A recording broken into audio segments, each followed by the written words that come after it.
2 अक्टूबर 2022 को हमने जन स्वराज अभियान की घोषणा की थी और अब 2 अक्टूबर 2024 को पार्टी का विधिवत गठन होगा। मेरी इसमें कोई भूमिका नहीं होगी, केवल पार्टी का रणनीतिकार रहूंगा।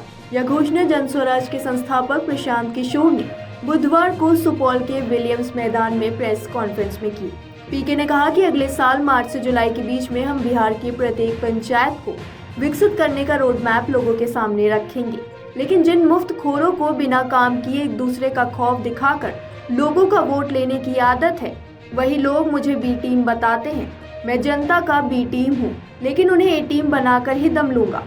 पीके ने कहा कि बीते 30 साल में बिहार को बर्बाद कर दिया गया और इसके जिम्मेवार सीधे तौर पर लालू नीतीश हैं, लेकिन इससे भी बड़े जिम्मेवार भाजपा और कांग्रेस भी हैं, जिन्होंने केंद्र की सत्ता में बिहार के कुछ सांसदों का समर्थन पाने के लिए बिहार और बिहार के बच्चों का सौदा कर दिया। 1995 और उसके बाद लालू यादव को दोबारा पूर्ण बहुमत नहीं मिली, लेकिन मनमोहन सिंह जैसे प्रधानमंत्री को भी बिहार का जंगल राज और बदहाली नहीं दिखी।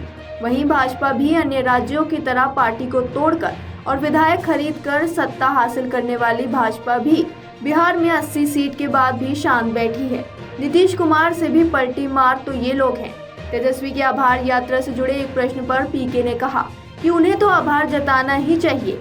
एक नौवीं फेल जिसके कुछ ज्ञान नहीं है और जिसके माता पिता की सरकार ने बिहार को 15 साल तक जंगल राज में रखा, उसे भी अगर जनता ने उप मुख्यमंत्री बना दिया तो आभार तो बनता है। आपको कोई जूते मार कर नहीं भगाता है, यह बिहार में ही संभव है। कहा कि तेजस्वी खुले मन से कहते हैं कि माता पिता सीएम थे, चाहता तो फर्जी डिग्री ले लेता। आपने फर्जी डिग्री नहीं खरीदी, इसके लिए आभार, लेकिन 10वीं पास कर लीजिए, मैं 9वीं फेल कहना छोड़ दूंगा।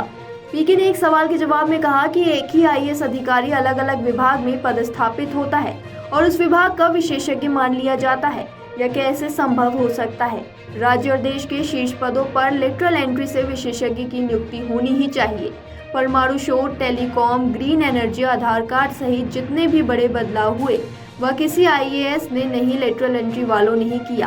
पीके ने कहा कि वर्तमान की केंद्र सरकार द्वारा बार बार चुनाव आयोग के कार्यों में हस्तक्षेप के आरोप लगते रहे हैं। आयोग केंद्र के इशारे पर चलती है, वरना बिना वजह आयोग की विश्वसनीयता पर सवाल खड़े नहीं हो रहे हैं। पीके ने कहा कि राज्य सरकार ने बिना किसी तैयारी के जमीन सर्वे शुरू कर दिया, जो आने वाले दिनों में 60% से ज्यादा जमीनों को विवादित बना देगा। यह इनकी ताबूत का आखिरी कील साबित होगा। वहीं शराबबंदी जैसे अवैध कानून की वजह से बिहार को 20,000 करोड़ का घाटा हो रहा है।